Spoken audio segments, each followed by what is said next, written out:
Cinema హీరోలకి fans ఉంటారు. ప్రాణం పెట్టేవాళ్ళు ఉంటారు. వాళ్ళు ఆ ప్రాణం పెట్టే ఫ్యాన్స్ కోసం అని చెప్పేసి, అలాగే తమ సినిమాలు చూసే ఫ్యాన్స్ కాని ప్రేక్షకులకి కూడా ఎంటర్టైన్మెంట్ అందించడం కోసం ఇదివరకు ఎన్నడూ లేనంత కసరత్తులు చేస్తున్నారు. ఈ కసరత్తులు దర్శకులు అంటే వాళ్ళ యొక్క ఏది క్రమశిక్షణ లేకపోతే వాళ్ళ యొక్క ఆ కష్టపడే తత్వాన్ని మిస్యూజ్ చేస్తున్నారేమో ఆలోచించాలి. ఎందుకు అంటే క్యారెక్టర్ని వీళ్ళు ఊహించుకున్నట్టుగా ఆ హీరో ఉండాలి అన్నటువంటి దాంతో అగ్రిమెంట్ అయిన దగ్గర నుంచి వాళ్ళకి వెనకాల ఏది హెయిర్ స్టైల్ చూడటానికి, తర్వాతన ఆ శరీర ఆరోగ్యానికి సంబంధించి అంటే శరీరం కొన్ని సినిమాల్లో మంచి స్టౌట్గా ఉండాలి. ఇప్పుడు ఫర్ ఎగ్జాంపుల్ బాహుబలిలో భారీగా పెరిగినటువంటి ప్రభాస్ని చూసాం.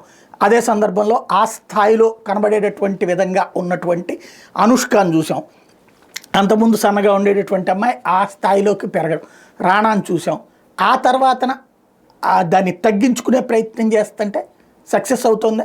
ఎలాంటి ఆరోగ్యకరమైన పరిస్థితులు ఫేస్ చేస్తున్నారు వాళ్ళ కుటుంబాలకు తెలుసు, వాళ్ళ అభిమానులకు తెలుసు. పాప అమ్మాయి అయితే అనుష్క అయితే సినిమా జీవితమే నాశనం అయిపోయిందని చెప్పాలి. ఆ తర్వాత ఇప్పుడు ఆనాడు ఒక చార్మ్ ఉన్నటువంటి క్యారెక్టర్ ఆ సినిమా తర్వాత ఇప్పుడు అట్లాగే ఇతర హీరోలు కూడా రకరకాలైనటువంటి ఇప్పుడు పుష్పలో ఆ క్యారెక్టర్కి తగ్గట్టుగా తను బాడీ పెంచుకోవడం లేకపోతే రకరకాలైనటువంటి చేసుకొచ్చాడు. ఇక తర్వాత అతని ఆరోగ్య పరిస్థితి ఏంటి?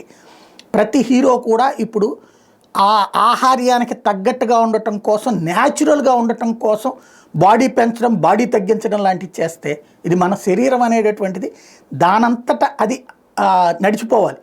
దాన్ని ప్రత్యేకించి ఒక ప్యాటర్న్లో పెంచడం, ఒక ప్యాటర్న్లో తగ్గించడం చేస్తే దాని పరిస్థితి చాలా దారుణంగా తయారవుద్ది. ఆ తర్వాత సినిమా టైంలో వచ్చే డబ్బుల కంటే ఆ తర్వాత జీవితకాలం ఫేస్ చేసే ఇబ్బందులు చాలా ఉంటాయి. కాబట్టి అటు దర్శకులు ఇటు హీరోలు జాగ్రత్తలు తీసుకోవాల్సినటువంటి సందర్భం ఇది.